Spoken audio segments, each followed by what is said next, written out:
Welcome back.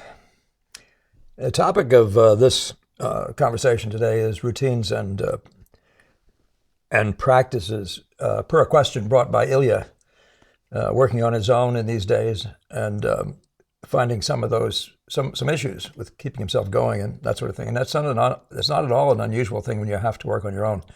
One of the huge advantages of being in a studio like Gamel's when we were students is there was an expected daily routine. You'd be there at such and such a time. You would do your work. You'd have visits. And then I always went into the evening and had my reading time. That was when I'd spend the time studying. But it was very predictable. When I learned memory drawing, I was putting that in there somewhere. But it was all rather scheduled, I guess you'd say. One's personality, of course, determines whether you make it early or late. Meaning you start at 7 in the morning, you start at 9. I was never a guy who could start really, really early. Although at the Art Students League, I was there when the things opened. So I think the first thing class was available. I think it was 7:45. I don't think it was 6:45. Anyway, so I don't know that I ever missed a phase of the classes there. So I was there early, I was there late. But that's you got to remember that's on you. Success is all in your regular perseverance, right? Work, work, work, work, work, work, work. Yeah, you work like there's nothing else going on, and then when you have the chances, you indulge yourself in reading and looking museums and all the rest of that stuff when you can fit those in. But that's a big point for Ilya too. Letting reading dominate. Well, we're going to talk about all these things. You don't want your theory to outstrip your performance, as Da Vinci would say, but you don't want your reading, which is reading is rather theory since it's not a practice at that point. Thank you, Benjamin and George. That was way back. I think that was a month ago or more that you sent those donations in. Thank you very much. And Gail, thank you for that. Ilya, great. And Catherine, very, very good. Thank you, all you guys. Much appreciated. And just in general, my producer is pleased that we're sort of maintaining now and maybe doing slightly better than maintaining. So I'm not being one of those guys. I'm not lying to you, but unless I have a recent conversation or a new conversation with my Mr. Producer. By the way, Mr. Producer did ask me to say that we are planning the May 1st date, and we're thinking in terms of for our time here, just because of constraints here, of being somewhere between 7, we start somewhere between 6:30 and 8:30 or so, and somewhere in that range. If anybody wants to get me really quick information about which end of that you'd like me to work at, go ahead and email me quickly. By the way, I want you all to know that this came from Ilya. This question came from Ilya quite a while ago, and he then reminded me that I'd forgotten to answer it. And I promised him I would, and I didn't get to it. The one that's about to come up about routines and practices. But I want you to know that feel free to email me stuff. There's no charge or anything like that, and you do give me stuff to bring to the videos. My original plan wasn't to do that as this one as a video, but I find that it's very doable. I think it should be pretty useful. And so have that in mind that I don't feel like you're bothering me or something like that. It's what I'm doing. It's in the educational part. It's a big piece of what I'm doing now. Is trying to bring this information to you. All right. Well, with that, let's see. Let's see if we can get right to the question. Ilya, his first email to me was writing you this mail to ask you some advice concerning routines and practices. I got your charcoal drawing primer. And by the way, routines. What do you do every day? What do you do every day? And then what do you practice doing? Those are the right questions, right? Speaking of routines, I want to just continue to remind you of somebody asked Somerset. I think I mentioned it to you before, but Somerset Maugham whether he worked when he wrote, was he writing?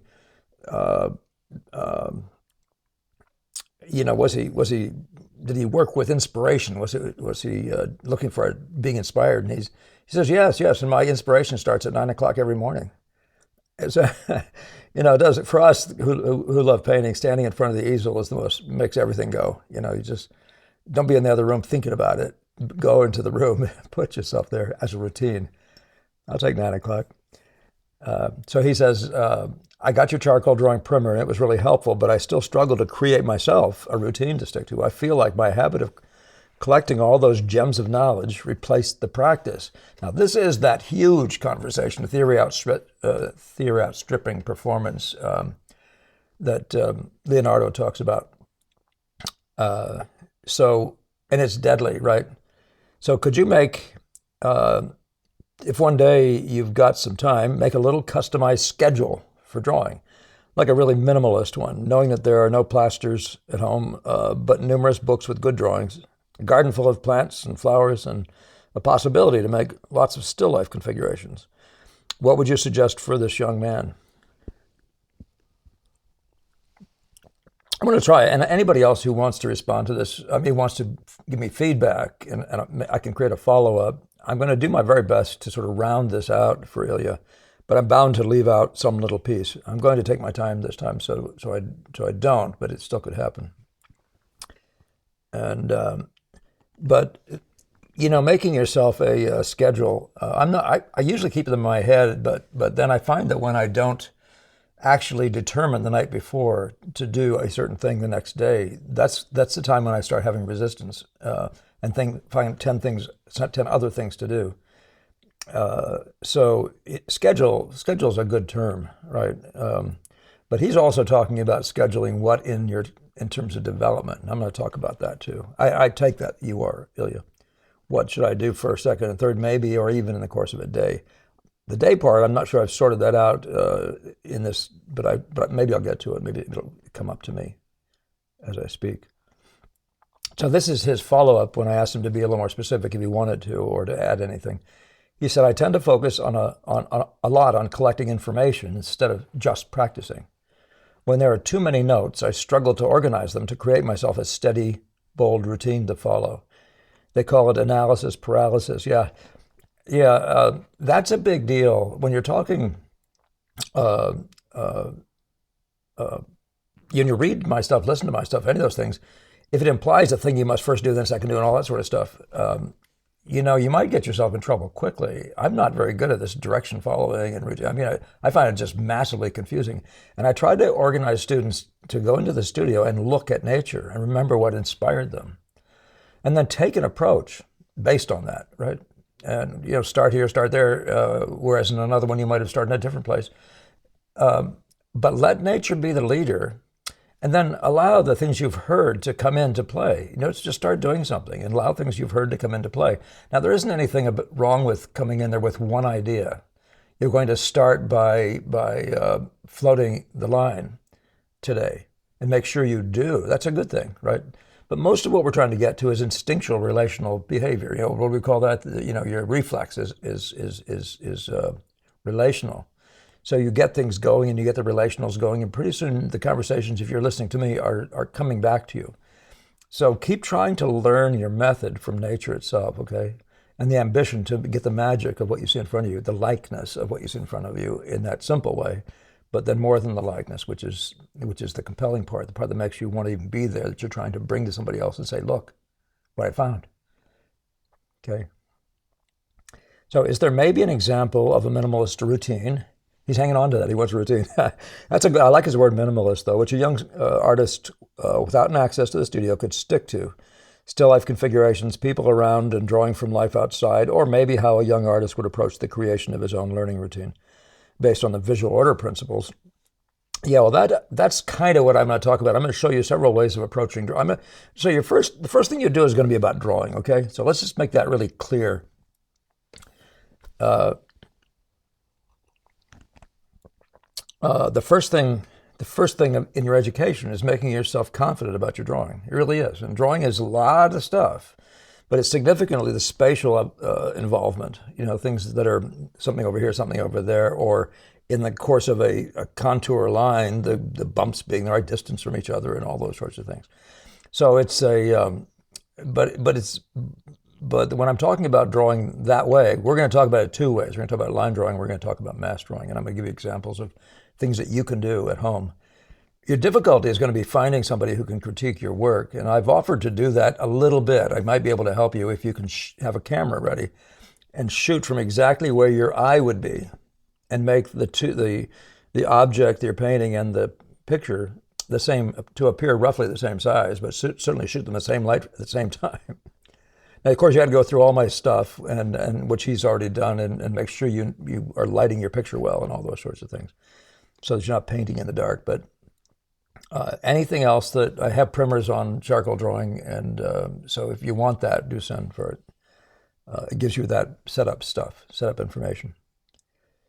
So I'm thinking of this thing as some combination of, with the words analysis, paralysis, routines and practices, versus routines and practices, the left brain, right brain, or the dreaming and doing, elements of us. And I'm approaching it from the point of view that we actually are out there as eyes, but more than eyes, right? And we wind up having to deliver in a sense, more than what we see with our physical eyes, but something that you can only deliver it with what we see with our physical eyes, but what is that we're delivering, right? And that's our response, right? You're trying to deliver enough the data so that it contains your reaction, so that people might be able to get the same reaction. All right. So, but I'm going to use an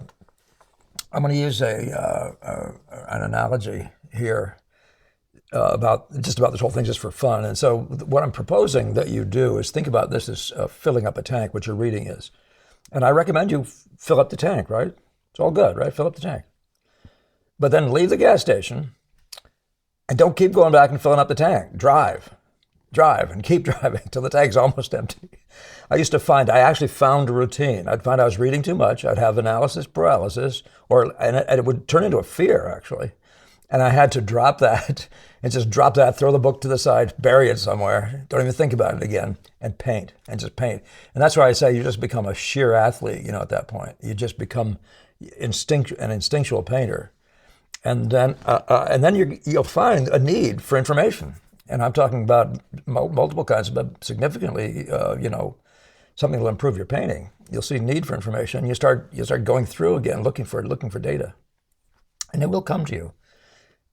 Not by looking in how-to books necessarily. In fact, there aren't enough really of those to be particularly helpful. But look for them more in the aphorisms of all the great painters. You'll find the stuff I've sent out on Ang and Degas' shop talk from Gamble, those to be really helpful.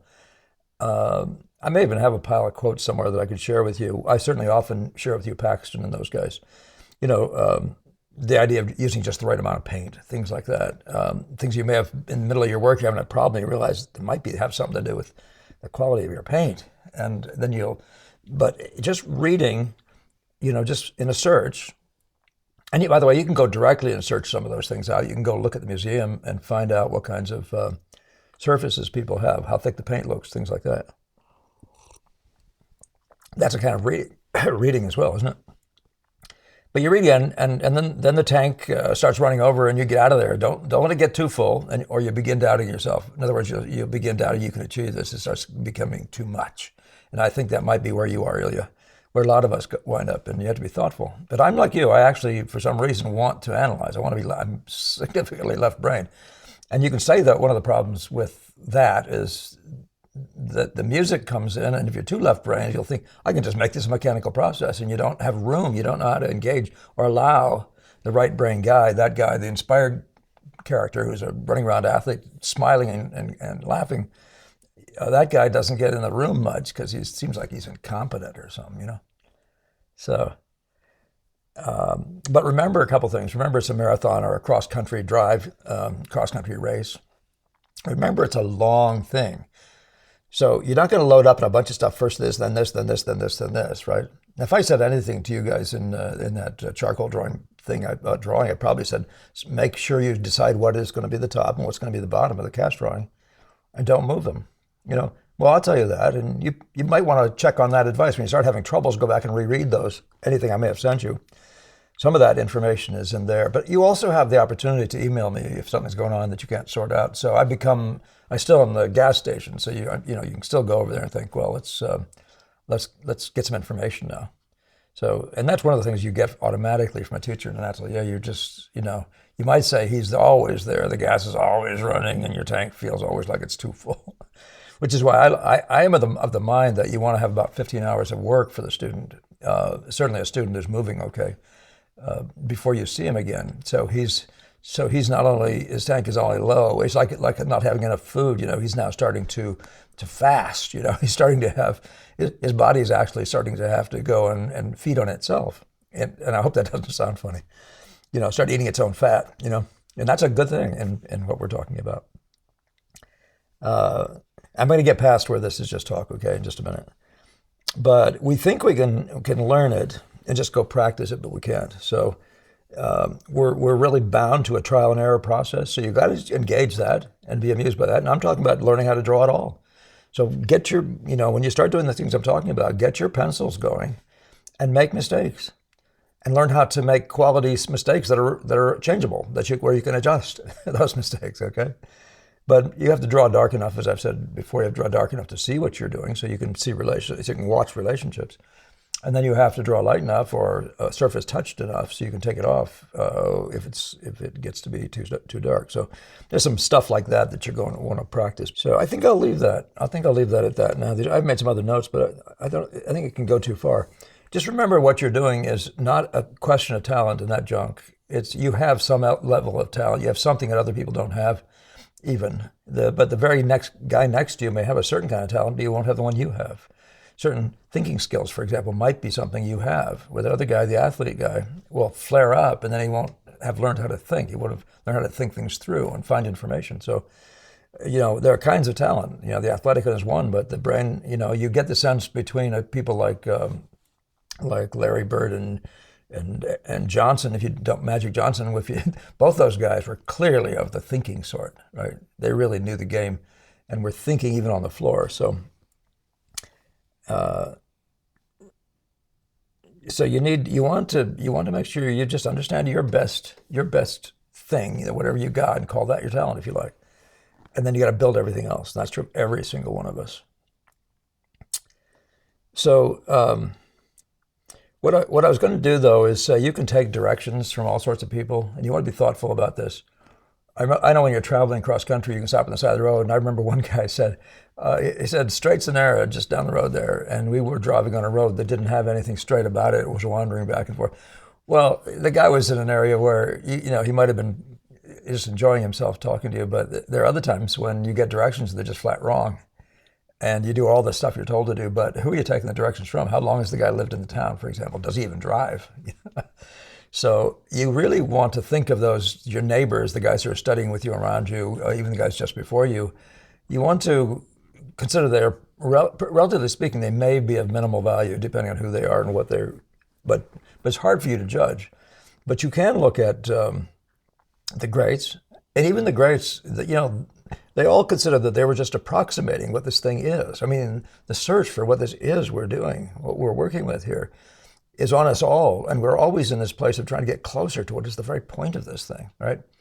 So, but look at the guys whose work you think approaches that, and I'm talking about also listen to those people who said the greatest painters are so and so and so and so, but don't do that exclusively. We now have our own eyes, in 100 years, and a lot of the 19th century guys,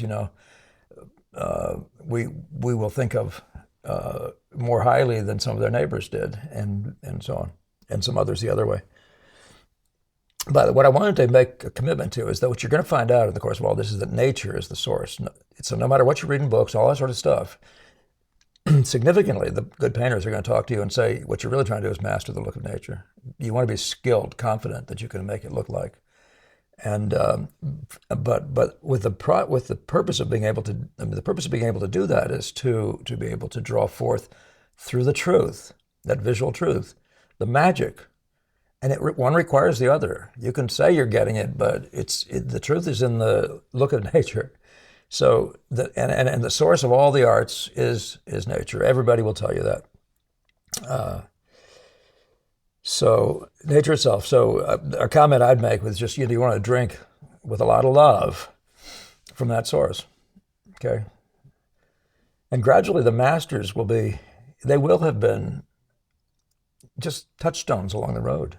just reference points. And you want that. You want to be thinking that way about them. Don't think of yourself as in a typing class or something like that, where you just do this and just do that, and you get a faster and faster typist out of the person. This is a thing that is profoundly nuanced, I guess would be the right word. It's going to require you to be all there in every capacity, including one like that, where there's mechanics to it. You have to find your own mechanics, by the way. So I'm going to jump to an image. This one here is as discussed as John. And what I'm going to suggest you start doing, if you aren't already doing it, is draw lines. This is the Angian advice to Degas, right? Draw lines, my son, lots of lines from memory and from nature. And he didn't say from memory in the Masters at that point, right? This is the first visit, I believe, that Degas had to Ang. Certainly one of the early reported ones, if he had more than one. So what I'm going to suggest you do is you draw anything you find in front of you. Draw it as an object. Just, anything that'll hold still and is reasonably lit. And just draw things, units that you find sort of accessible. They sort of simplify into a single thing to do. I'll give you some examples in a second. But you want it to be well silhouetted as much as possible and clear, like in cast drawing. You want them to be nice, clear units. You could set up an object. If you set up an object, make sure you set it up against, say if it's a white thing, put it up against a middle tone wall so that the light side will read and the dark side will also read a little bit. Okay, the shadow side will also read, and that'll be one of the very most dramatic ways you can really see the whole object, right? Use lots of silhouette in this activity, right? I know I'll get to stuff about when if I don't totally forget, but I'm giving you the routines, right? These are the things you're going to do, and that's what you're going to be working at, right? So these are the practices, I guess I should be saying. But at different times, use chalks, pencils, charcoals, whatever you want to do, and try to get familiar with what they're best used for. But in this kind of drawing, what I just showed you with discusses John, that could be done in red chalk, a la Michelangelo or Raphael and others, or it can be done with a point pencil. I do recommend you use a point for this stuff. Don't use a soggy, vague point. Use a very sharp point, okay? So you can articulate precisely. If you look at Da Vinci, you'll have an idea what I mean. Of course, Da Vinci was using a silver point, which you could certainly use. I have never found it to be as easy as all that, but I have used it with some success. But for this, but what we're doing though, I want you to learn to draw long lines. You're talking about the construction method, or somebody was recently in something they emailed me. I hope you're listening to this. Was it John? I think it might have been. But draw long lines. Follow Ang's advice about drawing lines, lots of lines. But what are lines? What lines are the contours, right? And Degas at one point defines drawing as is what happens between the contours. Well, obviously that includes the contours, doesn't it? And the contour, and learning to see a contour and get the contour related to other pieces of the contour and getting these things to integrate into what they're doing together, right, is a huge deal. So you can't put in too much time trying to gain confidence in drawing. Just draw a lot, but draw to effect. Don't draw casually and sort of make it plausibly look like. Try to articulate what you see in front of you with precision. This is easily the early phase of painting that everybody's gone through. Try to articulate what you see in front of you precisely, okay? And you can sometimes use a layperson, just have them come in and say, how does that look? If you can put them in the same location as you and have them see the same thing, don't have them flatter you and say, it looks nice, Say, does that look like what you're seeing? Am I getting closer? What are those things? Find somebody who's honest. An amateur is probably the worst person you could use, an amateur painter. And I quote Gamow on that one. But for this drawing, you want to use these. You want to anticipate the beauty of the silhouette, though. Really try to first of all look long. Every time you go out there, look 4 times every time you make a mark, right? But look long because you're trying to find continuities. You're trying to find out what things are, but what they're doing. It might sound counterintuitive, but what is it? Oh, it's a shape. It goes like this. Yeah. Well, I like that word goes. It doesn't go like that. It goes. But then it goes a certain way in relation to several other things. So if you can just put lots of line time in and always do it relationally, you won't be losing a thing. Just do it. It's shape per shape. Even if you didn't draw anything on the interior, if you didn't do any shadows or anything. I'll still point you in a second at what you standard, the standard thing to do is. But but my point is draw to simply get yourself to be more glib, okay, at getting your proportions and getting your gesture, your angles, the sort of thrust, the movement of the total package. Every line has a gesture. Every total mass has a gesture. Let's look at this. Let's look at this drawing by these several drawings. I'd already drawn some flowers like this. That's laurel, and I'd found in New England. I'd never seen it before in my life. It has this very fine sculptural beauty to it, white. And I think it's a June-ish flower, much like rhododendron or something. But they're white. They look pretty. You take them for azaleas, and then you walk up close, and there's a beautiful, beautiful thing. Well, look at the drawing that's available to you there. It's just primarily in line, right? Because it's white, it's practically a cast for you. So you can pluck one of these things and set it still in a pot or whatever you want to do. And these guys last a fair amount of time, if I remember right. But so there's a really nice example of outline drawing and shape making and all those things. There's lots of stuff to do, correlating sizes of different parts of it, and of course getting the larger shapes and all that sort of thing. Now, this isn't sketching, by the way. Don't be confusing it with sketching. These are studies, and the studies are intended to be, they really are first about you. We're trying to do something to you. We're not trying to make pictures. We're trying to make you the student of nature, right? But in doing so, we're trying to develop you, the painter, not the painting. So don't try to turn these little things into art. Just use them as a chance to improve your skills, to make yourself a competent, that's your first goal, is to make yourself as much as you can a competent, reliable draftsman, okay? And by draftsman in this case, I just mean an accurate maker of shapes, but you can aspire to more. And so the lower one is another one. Maybe what is that? Some sort of a tree.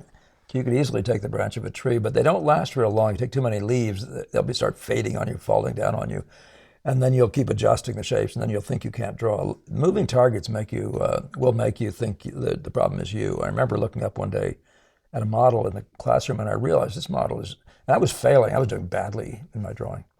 And I remember looking up and saying, you know what? I don't think that's me after all. Because I'm sort of the neurotic type, right? So it's always assume it's me. Well, you got to sort of be neurotic because it's always got to be you in a sense. Because if it's you, you can fix that. So, and I remember watching one model one day, and that model didn't hold the pose for 2 seconds after you started it. You'd look up and the pose is gone. And you wouldn't notice it particularly because you're so focused on your work. But the live model is something you have to learn to manage, but I don't recommend it for the beginning phase. So here you are studying from nature, and I recommend you do things like pots and pans, single things. If you can find them with,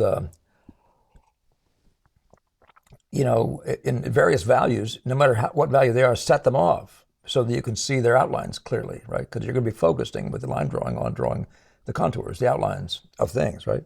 And then set them up. So set them up in a light that silhouettes well, and try to do it, put things behind and around them so that they silhouette well on all sides, ideally. Just you learn to do that. Make that a practice, okay? So that you get a good silhouette on all sides. And then, and go ahead and proceed in a line way. You can suggest form a little bit if you want. And then after that, you're going to be going ahead and trying to go, and this is where I recommend charcoal.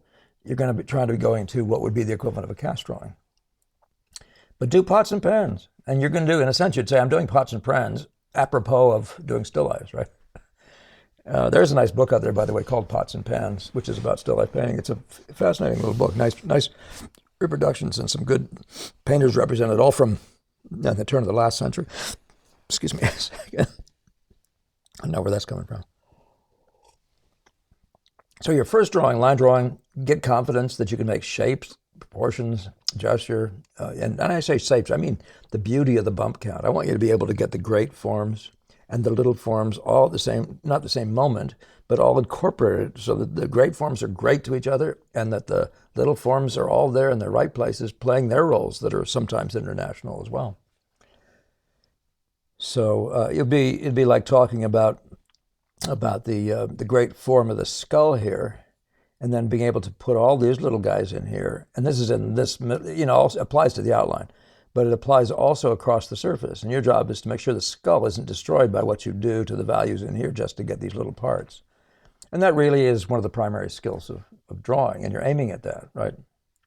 Among other things, you'll find your sort of vocabulary for things that you want to be able to do well will improve. One of the earliest things that improved with me was touch. I just didn't like the way I made marks, and I actually went and copied, and this is a conversation that you can have with yourself when you need to do it, but I went and copied a Raphael. I should probably say I think I copied a really high res reproduction in focus of reproduction of Raphael. So I don't recommend copying from books, but if you find a high resolution one, and I think some of those from the Royal Academy, the Windsor collection, I believe, I think some of those can be found in very, very good resolution. Don't ask me any more than that. I've seen things that impress me. Some of the new books out do have better resolution, but look for focus. If the thing's out of focus, it's hard to be clear about what the marks are really truly doing. You can't draw an out of focus line the same way if you wouldn't want to. You want to know what Da Vinci was doing. Now, I don't know if I said before, but this isn't going to be short. I'm going to be exhaustive as I can in this one. But I think we're about halfway through probably, but have that in mind.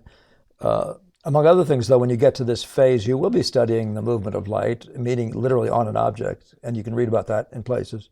And I'm always trying to get students to learn to find out exactly what portion of this thing is a shadow line, the line of shadow and all the units of shadow, and learn to mass this area really, really flat. Flat meaning no value changes in it, and it maintains this amazing atmosphere, but it produces this effect of like rocks coming up out of water when you see the forms, and this is flat. And there's something like that that's just spectacularly true.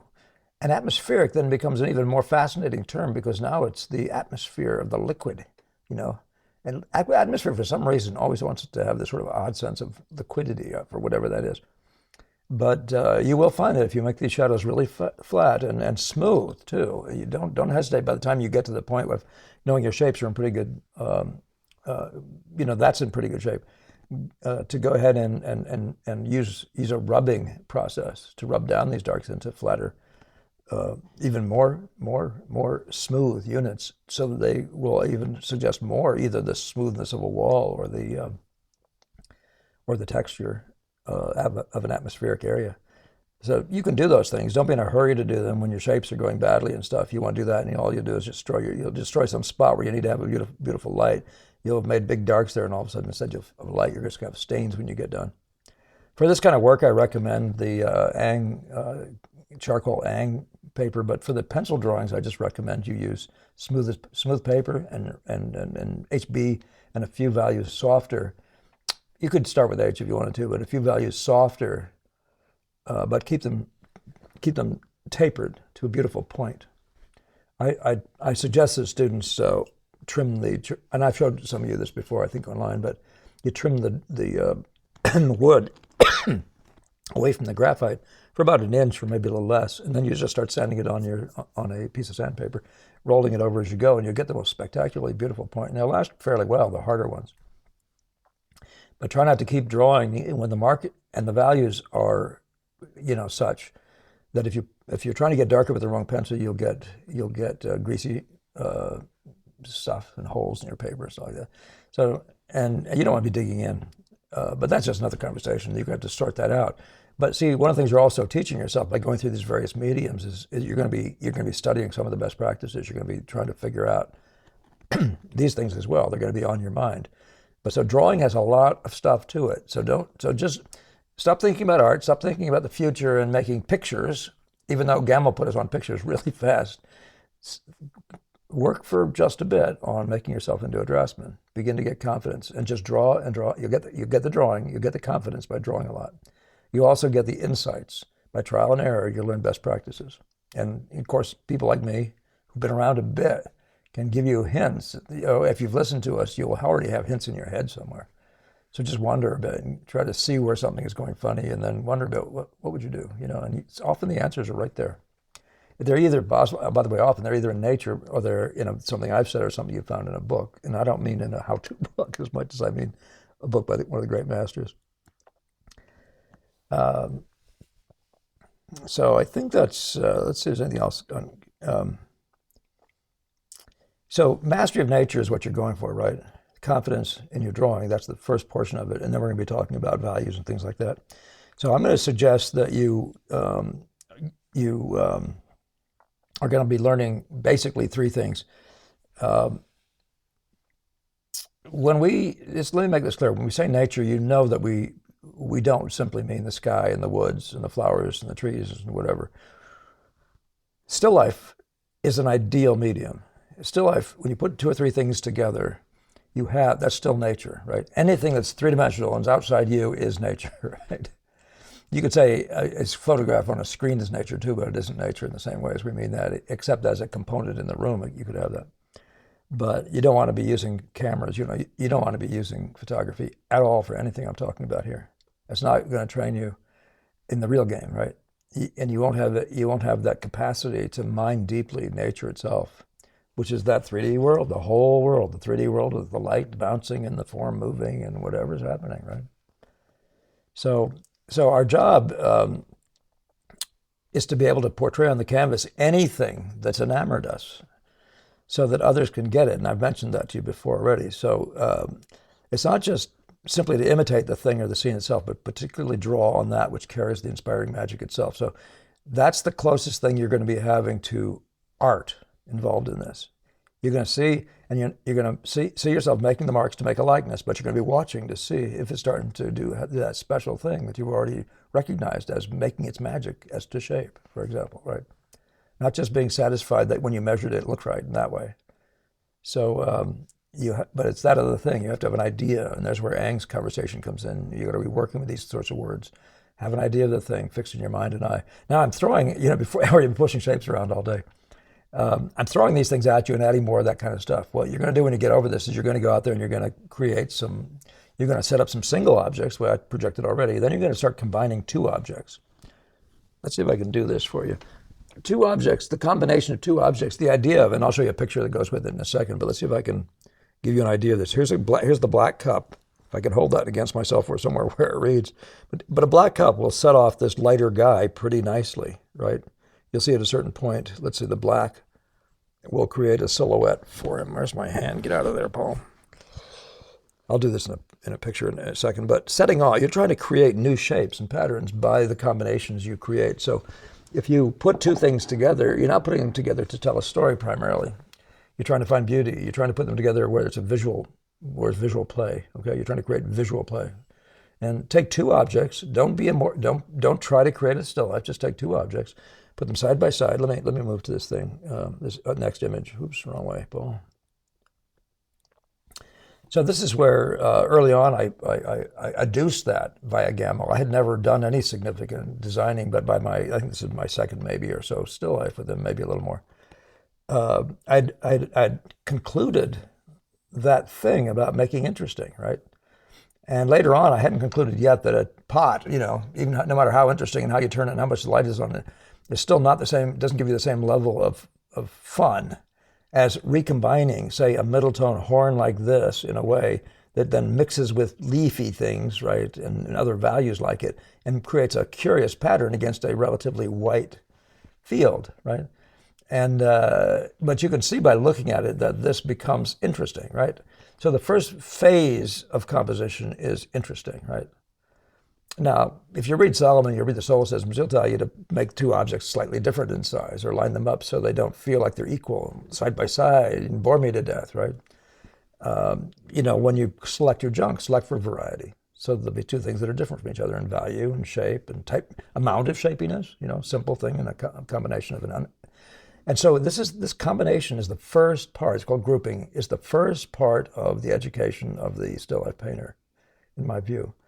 And then what I want you to do is just do a drawing. Just draw these little shapes. Don't make a still life, okay? Avoid that, actually. Make a still life. Now, I give you the liberty, though, to do that and then make it your process to go in and frame it. That's to say, do in any which way you can. Try to place a frame on it, even if it's pinned onto the screen, onto your board, so you can actually see it where you would place that interesting thing if it were the center of a composition. There's some other interesting things for you to study that set you up, but anything you happen to think of like that might give you further information, further things to investigate, go for it, okay? I'm showing you this hunter as well. You can see the same thing is happening. He's trying to create fun, purely visual fun. And some of the fun, I mean, it's in the relationships, right? So there's a middle tone thing against a light and a dark thing. There's a dark thing as a light thing. But when you're talking about, now this is a whole still life. I'm not telling you to do that. I'm just talking about looking at the combinations of certain things and see what they do together, right? How they set each other off. You'll see that the midtone here gives you a silhouette here, gives you two silhouettes here, which is really the power center of that area. And that kind of stuff, you can see if you look at the whole thing, that kind of stuff really grabs your eye. And you could say, well, what other areas do? And it's going to always be based on a certain amount of interestingness, meaning variety primarily. And that whole idea of unity and variety is big, right? But you want every area to have something interesting, and those areas of interest to be well configured in the page, right? But that's a different discussion. So let's just think about making interesting combinations. Find colors that you like together when you do this, even when we're not working in colors. It's just a drawing problem, okay? All right.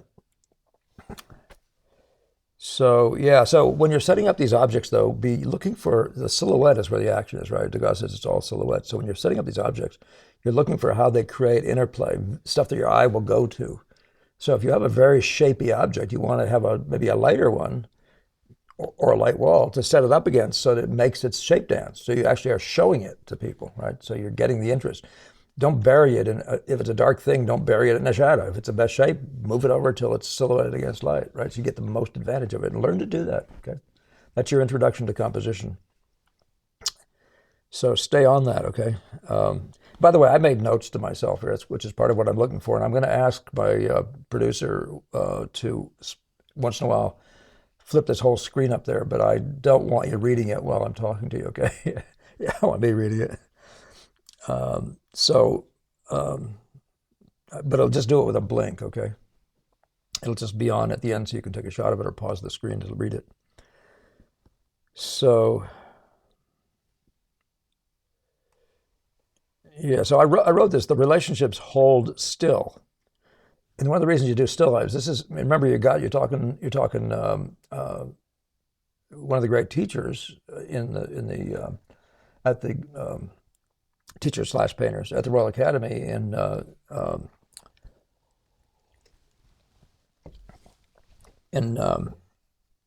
what's his name? I'm managing to forget it. Sir Joshua Reynolds, when he said, a person who can paint a still life can paint anything. It's one of the reasons I broach this to you and suggest that you're right on the money when you say, should I combine some things? Of course, that's what you should do. And so the reason you do it, though, and draw still things, not live things, right? Draw still things, is because you want to be able to study them long. You want to be able to study them, make a messier drawing, learn how to, get frustrated, and then come back at it the next time with a plan of attacking it with more caution or thoughtfulness. I hate caution; it's a kind of a dangerous word, but learn better strategies in the next one. One of the things Gamble said, he didn't want you just ripping off drawings every few seconds when you're mad about it. He said your job is to take a piece of paper and do a drawing, and when it's you manage the drawing until you get to the end and it's done, and you could frame it. And that's true of everything you want to be doing, right? So don't make your goal to learn lessons. That's going to happen, but keep the idea. Otherwise, your standards will drop if you don't keep the idea in mind of doing quality work right to the end, right? Now, when we're talking just about a figure, of an object, it's still, and we're not going to put all the background in front with it, and I'm not asking you not to do that. Then when you're doing that, the end will be when you get all those shapes right, just involved in that rather immediately. So, but it gives you so much time, though, and live things have all kinds of problems, the constant changing and stuff. Even the light, so get a simple light source whenever you do. I would rather you didn't use artificial light, because in natural light you'll learn how to, when that light is steady and when it's not steady, and what, how that affects things. So it's a useful bit of knowledge. So I use the word, though. Not only I was talking to you about getting colors to set each other off and all that, get values that set each other off, but values that you can use to set off meaning to create silhouettes, but also set each other off meaning. So if you have a gold, if you say you have a blue object, see if you can find a gold that has the right blue for it, and search through until you find the right one, right? And let that be a thing that you do. Okay. All right. So just doing that, there's enough data where you begin to understand that part that everybody accepts about our form, and that is the world of shape. Shape, form, form meaning modeling, and all those sorts of things. So what I was pointing out, what I wanted you to say to you is, go ahead and do a drawing of something and work it up. Learn how to do fine work. Now, I don't mean fine by noodling as much as fine by touch, but in other words, I don't mean fine by finish, but you should do that too. Okay. In other words, you should learn how to make a beautiful drawing, and as you go, keep the surfaces beautiful and getting more beautiful all the time. Yes, you should do that. Even if it's just an object, even if you're just doing something like one of these. Is that guy still visible over there? Hello, buddy. You got left out there. You're just a bystander. You're in the peanut gallery. But even if it's just a guy like this, study it up. Your job is to be able to take and get the grade shapes right and get every little thing right too, in the course of putting this thing into a hole. So be sure you do that. Okay. All right. So now I'm going to jump to, what was I going to jump to? Okay. Value studies. This is that thing. I do this now simultaneously with students. I have them drawing casts, but I also have them doing value studies. And this is where you learn things like how to get a light effect. Well, you're forced to become a naive eye. You stop seeing things as things, and you start seeing effects and interplay of value units. That's a second exercise you can do. So practice one is purely a shape-making thing, which you want to be good at. And it plays right into this one too, but this is the spot effect game, right? So you're going to learn here about spotting. This is also just being treated as a drawing problem. It's just values. We're not interested in color. And you have a chance now to study how to get light effects in pure value, right? And nothing else. And of course, it introduces you in a better way to abstract thinking. When you say top and bottom, you're already in the abstract thinking. Here's the top, and the drawing here is this. They're floating out in space. That's an abstract idea, right? And then you put a cheek onto it, and all of a sudden you have a triangle. And now you're, you know what I mean? Everything you're doing, that's that piece in a two-dimensional sort of a spatial sense. That's what we mean by the abstract. And so in this form, which I'm going to show you now, you're going to be dealing with that. And again, I want to say to you, Ilya, I'm trying to give you things you can do. And I'm going to put it again to you, maybe in a minute, we can talk more about when in the day to do them and things like that. But this is what to do, okay? So these are the practices I'm trying to get you involved in. And of course, if you can find somebody with a fresh eye, that's going to be more beneficial to you. As I said before to everybody, if you can't find somebody with a fresh eye, do what you're seeing in these images here. Shoot the pictures side by side. Did I mess with both of these? I think this one here, the lower one, that was a shot. So you could actually see he's actually painting this section. Do you see that? And so you can send me a photograph like this, in which you have your drawing right here, and you have that over there. Now, if you push this back far enough, you can make them so they appear to be the same size, but sometimes you get in trouble with light. Make sure every time you do this, by the way, you're in good light, like this person has done. He's put himself in nice light. This is pretty good light on this board here. You can see that too. So what you're seeing here now is an introduction to the visual, the purely visual. And so this is its own game, its own exercise, and I want you to go ahead and think about doing them both intermittently. Do one for a while. Get comfortable with the idea of thinking through one of them. But when you're starting to get a little sick of that or bored, move into this one. And then go back to the other one and keep doing that, okay? You'll find ways. You're going to find your best self-teaching methods, right? You're going to find whether you have to be that guy who needs to dig and dig and dig, or whether you're the guy that needs to dance a little more and get to the water fountain more frequently. Remember, the guy that goes to the water fountain, they say that the more frequently goes to the water fountain has been the guy they find to be the most the most productive in a factory or whatever the field was, you know. So there's a very interesting thought about that, taking breaks and all those sorts of things. But let's just stick with this for now. This is about the intermittence of trying this versus that. Remember, this is all at the beginning phase of this thing. So any or each of these things you want to do, they're going to be, first you'll do one to get to the other, and you know, so et cetera. But in this kind of painting, you're going to be doing the same thing. You're going to be spotting values around and then getting effects. And if you watch my videos on that subject, and I've never done a primer on it, which I need to do. No, I put a bee in my own bonnet. Thanks for that, Ilya. I didn't need any more. At any rate, you can see there's a beginner's work because the angles are so inaccurate and stuff like that. I mean, they're not as bad as this. I think the camera was crooked on this one here. But when you send it, you know, if you can make sure your camera is horizontal when you shoot these, it's much better for you. You look like you're more competent. Yeah, so what you're doing here in this sort of thing is, this is called the slice of life one. I say it in the slice of life, not meaning realism, but only in the sense of meaning an impression of a certain section of a room. And in a sense, a portrait is just a slice of life. It's just, you put the person over there and you create this corner of a room, but you're just, after that, your job is to render the relationships. And so what you're doing here, though, is you're just looking around a room, your rooms, and finding some spot that has enough darkness, lightness, you know, visual contrast and things like that to make for some visual fun, okay? And then your job is to not try to understand it, but try to make the entertaining values come through by getting the entertainment value come through, by getting the value relationships, the effect relationships, the angle relationships, and all those things. And so that's why I say it's more abstract. This one here, you're going to be much more concerned with getting these angles right and the count of those things and the proportions of those things that become a single set unto themselves, to get those things really working together.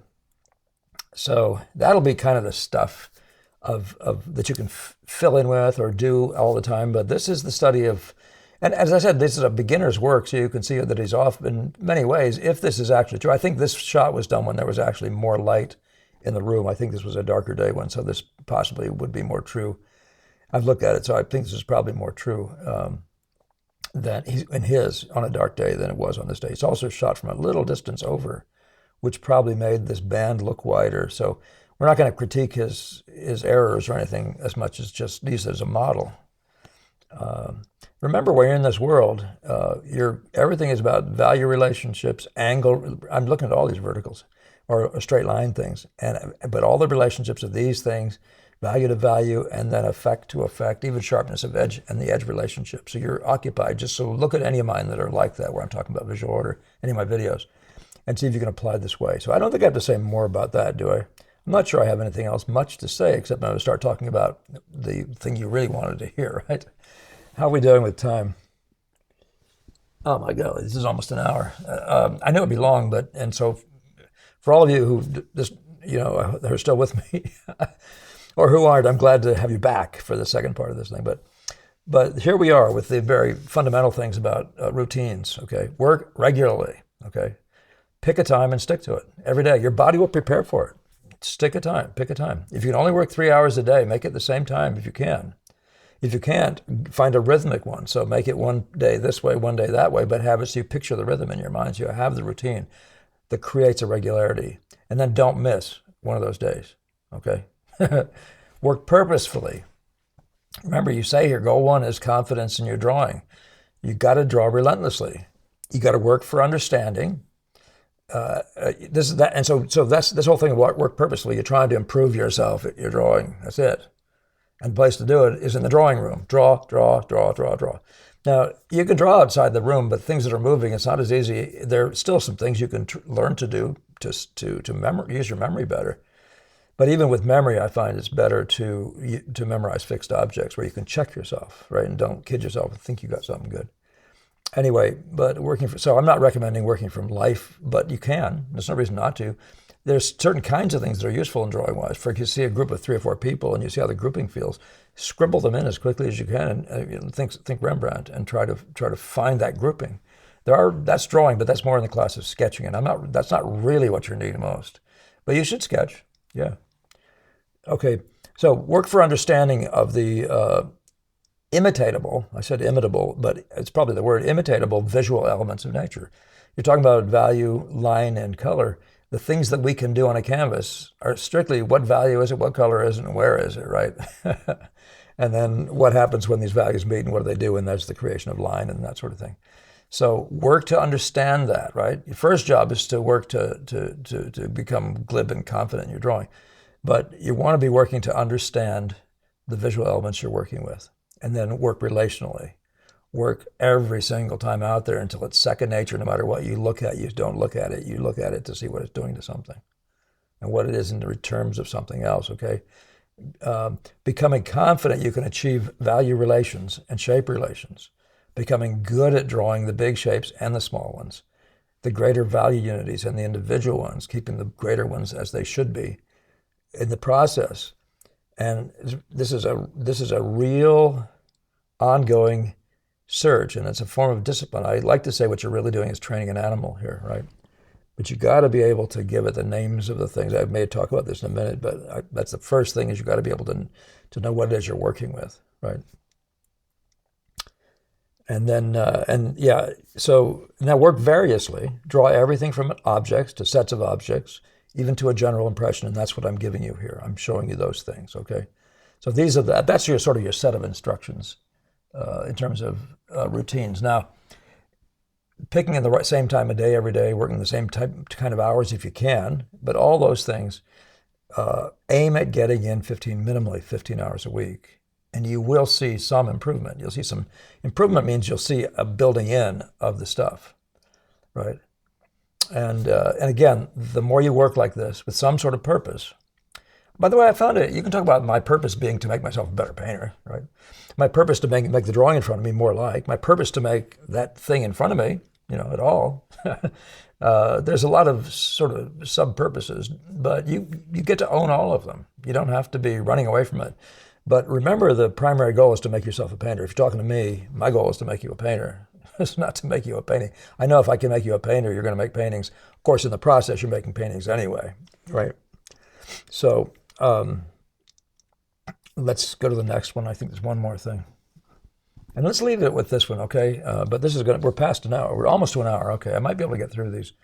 Seeing is the goal, and seeing means seeing relationally, okay? You're learning to see. So, and the confidence I'm talking about, learning to see, it comes through when you realize that the stuff in front of you, by seeing how all the relationships of them, you're going to get the confidence you can make anything true at all. Try to remain objective.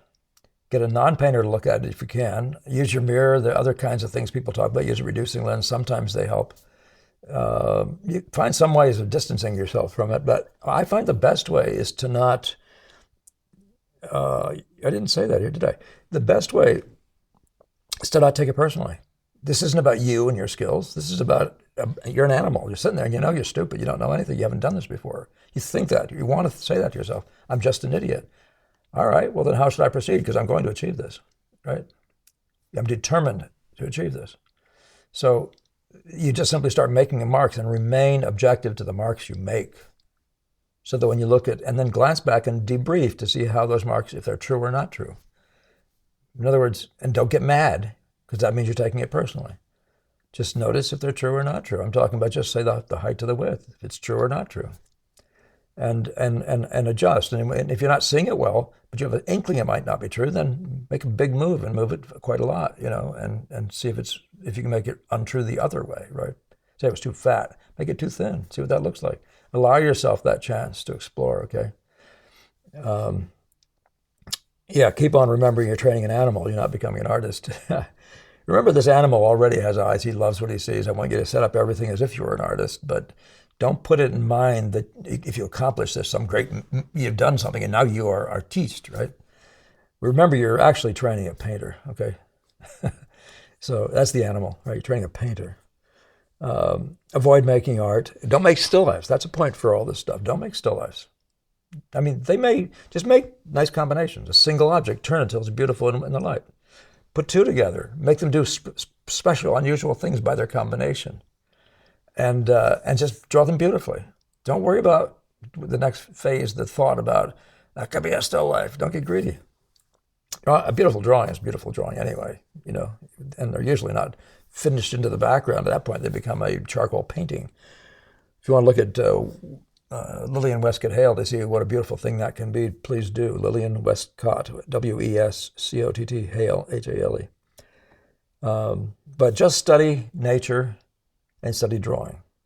Study the value ships, the angle relationships, et cetera, et cetera, et cetera. It's all in that category. And that's where we're going to end it. So I'm not even going to dance back through because and ask, but see if I covered your question. I think I overcovered it. But here we are. I think my Mr. Producer is going to kill me for this hour, but if I can just stop right now. So again, thank you all for your very kind contributions through this past couple weeks. And be ready for the May 1st live stream, okay? So with that, I'm going to say goodbye. So I don't get in total deep water with my hot water with my producer. All right. See you next time. Have a great week.